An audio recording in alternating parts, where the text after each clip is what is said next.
मैं हूं आपका दोस्त, आपका होस्ट आर के, और आप देख रहे हैं आर के ट्रेडिंग। तो दोस्तों, कैसे हैं आप लोग? सबसे पहले आप लोगों को होली की हार्दिक बधाई और शुभकामनाएं दूंगा। तारीख है 9 मार्च 2023। 2-4 दिनों के बाद मैं आप लोगों से मुखातिब हो रहा हूं, फेस टू फेस, है ना। क्योंकि थोड़ा फेस्टिवल की वजह से भी बिजी रहा। लाइव ट्रेड का वीडियो आपको मिल गया होगा। लाइव ट्रेडिंग कंप्लीट हो चुका है। समय 10:57 हो रहा है। बिल्कुल 10:57 हो रहा है। और ट्रेडिंग का वीडियो आपको दे दिया है मैंने। और वहाँ पर ट्रेडिंग में इतने जल्दी ट्रेड मेरा कंप्लीट हो गया है ना, तो मेरा तो काम ही है, मैं जल्दी से ट्रेड करके प्रॉफिट बुक करके घर चला जाता हूँ। यहाँ पर जो एक कहानी के माध्यम से मैं आपको कुछ समझाने और सिखाने की कोशिश करूँगा, जो कि मोटिवेशनल वीडियो भी हो सकता है, ट्रेडिंग साइकोलॉजी से रिलेटेड भी हो सकता है, लेकिन कहानी पहले पूरा सुनिएगा। बाकी मेरा मोबाइल ऐप और आर के ट्रेडिंग टेलीग्राम चैनल और साथ ही आर के ट्रेडिंग मोबाइल ऐप को आप डाउनलोड कर सकते हैं, जहाँ पे लाइव ट्रेडिंग लाइव कॉल्स आपको मिलते हैं। और मेरा इंटरनेट ट्रेडिंग कोर्स का एनरोलमेंट स्टार्ट है। मोबाइल ऐप के थ्रू आप एनरोलमेंट ले सकते हैं मार्च 2023 बैच के लिए। तो सबसे पहले वो कहानी सुन लेते हैं दोस्तों। कहानी काफ़ी ज़बरदस्त है, मैंने इधर ही पढ़ा, आप लोगों ने भी पढ़ा ही होगा, सुना ही होगा। 2 पत्थर की कहानी है। क्या है? 2 पत्थर की कहानी है, सेम क्वालिटी की पत्थर। एक व्यापारी ने मंगाया बहुत दूर से कि भाई मुझे एक मंदिर बना रहा हूँ, उसमें पत्थरों का कुछ संगमरमर के पत्थर लगेंगे। तो किसी व्यापारी ने दूसरे व्यापारी को भेजा 2 पत्थर, उन्होंने खरीद के मंगाया। तो दोनों पत्थर पर जो रास्ते में जब ला रहा था वो पत्थर, तो कुछ पत्थर टूट फूट गया, एक आध पत्थर जो इसमें थोड़ा टूट फूट गया, ठीक है। और एक आध पत्थर वैसे ही रहा, चोट खाने के बावजूद वो नहीं टूटा, वो वैसे ही रहा। देखिए 11 बज गए। अब चूंकि चोट खाने के बावजूद वैसे रहा, दूसरा पत्थर थोड़ा टूट फूट गया। तो जब वो पत्थर पहुंचा मंदिर जहाँ पे बन रहा था, तो वहाँ पे दोनों पत्थरों को निकाला गया। दोनों पत्थरों को कारीगरों ने देखा कि अरे ऐसे ऐसे हालत में। तो एक पत्थर जो बुरी तरीके से थोड़ा सा टूट गया था, उसको तोड़ दिया गया, और उसको और तोड़ दिया गया। तोड़ के उसको रास्ते पर बिछा दिया गया, जहाँ से लोग आना जाना शुरू करें। और एक पत्थर जो नहीं टूटा था, जो साबुत था, जो बिल्कुल बचा था उतना चोट खाने के बावजूद, उसको कारीगरों ने छेनी और हथौड़ी से आकार देना शुरू किया। क्या किया? आकार देना शुरू किया। वो चोट खाता रहा, सहता रहा, चोट खाता रहा, सहता रहा, और अंततः आकार में परिवर्तित हो गया। और किस तरह का आकार? भगवान शंकर के आकार में उसका मूर्ति बनाया गया। उस पत्थर से भगवान शंकर का मूर्ति बना, लोग उसको पूजने लगे। यानी चोट खाने के बाद जो अपने आकार में ढल जाता है, जो टूटता नहीं है, जो टूट के बिखरता नहीं है, चोट खाने के बाद लोग उसकी पूजा करते हैं। उसकी मूर्ति बन गई भगवान शंकर की, लोग उसकी पूजा करने लगे। और जो चोट खाने के बाद बिखर गया, टूट गया, उसको सड़क पर बिछा दिया गया, लोग उसके ऊपर से चल के जाने लगे। तो यही लाइफ होती है हम लोगों की।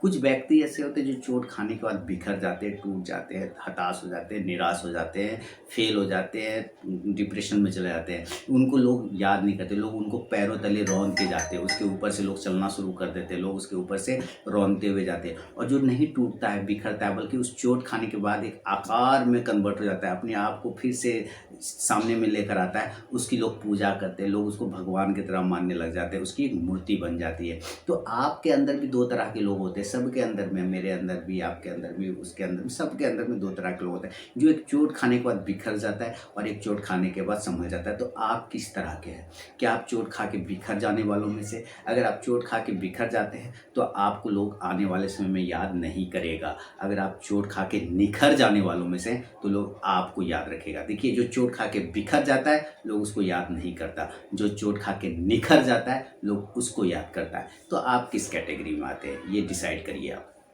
इसका ट्रेडिंग से क्या रिलेशन है, इसमें ट्रेडिंग में क्या इंपॉर्टेंस है?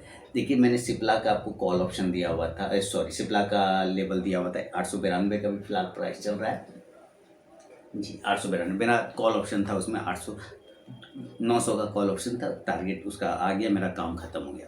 तो मैं कह रहा था, आप किस तरह के नेचर के आदमी हैं? क्या आप चोट खा के बिखर जाने वालों में से, या निखर जाने वालों से? ट्रेडिंग में क्या रिलेशन है इस चीज़ का? ट्रेडिंग में ये रिलेशन है, जैसे कि आप ट्रेड करते होंगे तो आपके एसएल कट जाते होंगे, है ना। और बहुत सारे लोगों के एसल नहीं करते, उसका टारगेट आ जाता है। तो आप कभी कभी ये सोचते होंगे कि ये बंदा फ्रॉड है, ये बंदा गलत है, ये बंदा ऐसा है, मेरा एसल कटता है, इसका क्यों नहीं कटता? है ना, मेरा एसल कटता है इसका क्यों नहीं करता। भाई बिना एसल कटे तो कोई ट्रेड ही नहीं होता। हमारे भी एसल कटते हैं, दिखाता तो हूँ लाइव ट्रेड में ना, एसल कट जाते हैं, लेकिन एक्चुअली वहाँ पर वो चोट पड़ गया। वो क्या पड़ा, जो एसल कटा वो चोट पड़ा, चोट पड़ गया तो हम चुपचाप बाहर आ गए। बाहर आके दोबारा से उसको एनालाइज करेंगे कि कहाँ पे मिस्टेक हुआ, अब निखरने की बारी है। चोट खाए बिखरेंगे नहीं, हताश नहीं होगा लॉस हो गया, नहीं, हमें वहाँ पे निखरना है। उसको थोड़ा थोड़ा थोड़ा थोड़ा उसको एनालाइज करना है, यानी कि थोड़ा थोड़ा अपने आप को आकार देना, हथौड़ी छेनी हथौड़ी से मारते मारते आकार देना, और आकार देके फिर आप एक बार एंट्री कर सकते हैं सारी गलतियों को परखने के बाद। तब जब आपका टारगेट आएगा तो आप निखर जाएंगे। तो कहने का मतलब है, चोट जो है धीरे धीरे जो हथौड़ा से कारीगर उसको मार रहा है वो है एनालिसिस। रोज आप थोड़ा थोड़ा एनालिसिस करिए, रोज आप थोड़ा थोड़ा चार्ट को देखना शुरू करिए, रोज आप थोड़ा थोड़ा आप स्टॉक्स को रीड करना शुरू करिए, वो हुआ एनालिसिस। और अगर आप डायरेक्ट सोचेंगे सिर्फ हम बाय और सेल कर लेंगे तो आप बिखर जाएंगे, फिर आप रोड के कंकड़ बन जाएंगे, रास्ते का पत्थर बन जाएंगे, है ना। रास्ते का पत्थर तुमने मुझे बना दिया, जब चाहा, क्या कहते हैं उसको, जो भी मिला एक ठोकर लगा दिया करके गाना है ना। तो उस टाइप का लोग जो भी आएगा आपको ठोक के चला जाएगा, आपको ठोकर मार के चला जाएगा, कुछ लोग फेंक के चला जाएगा।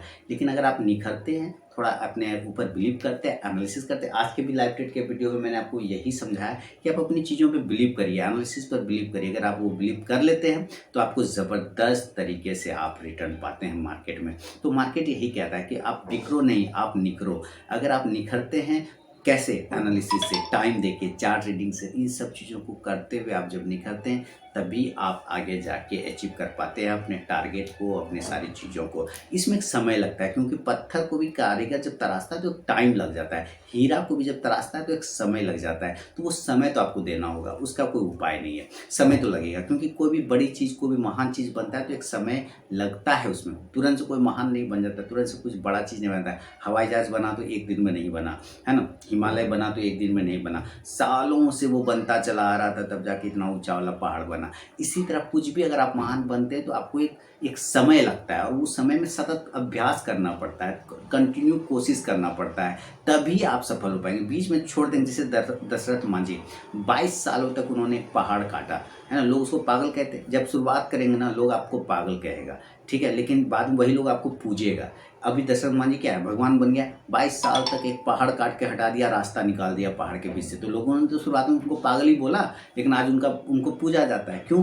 क्योंकि वो व्यक्ति अपने काम में इतना लीन तल्लीन और मगन होकर, इतना दृढ़ विश्वास था, इतना संकल्प था कि नहीं, मैं जो कर रहा हूँ सही है और इसी से रास्ता निकलेगा। वो कंटिन्यू उस पर बिलीव करके काम करता रहा, अंत में भगवान के रूप में परिवर्तित हो गया, है ना। उसने लोगों के लिए रास्ता खोल दिया उस पहाड़ के बीच से। दशरथ मांझी, आपने फिल्म भी देखा होगा, मांझी ए माउंटेन मैन करके, नवाजुद्दीन सिद्दीकी ने उसमें रोल किया था। आप उस फिल्म को भी देखिए तो आपको काफ़ी ज़्यादा मोटिवेशन मिलेगा। तो इन सब चीज़ों से आप क्या समझते हैं कि आपको कभी भी बिखरना नहीं है। चोट पड़ेगा, आसपास का एनवायरनमेंट, आस पड़ोस के लोग, ये सारे लोग आपको चोट करेंगे, लेकिन आपको बिखरना नहीं है, बल्कि उस चोट से निखरना है। अगर आप निखर जाते हैं तो आप संवर जाते हैं, अदरवाइज तो दोस्तों। तो बाकी जो भी है आप अपना फीडबैक मुझे कमेंट में दें, क्या सीखा आपने इस कहानी से मुझे बताइए। मैं मिलूंगा नेक्स्ट वीडियो में, तब तक के लिए बहुत बहुत धन्यवाद।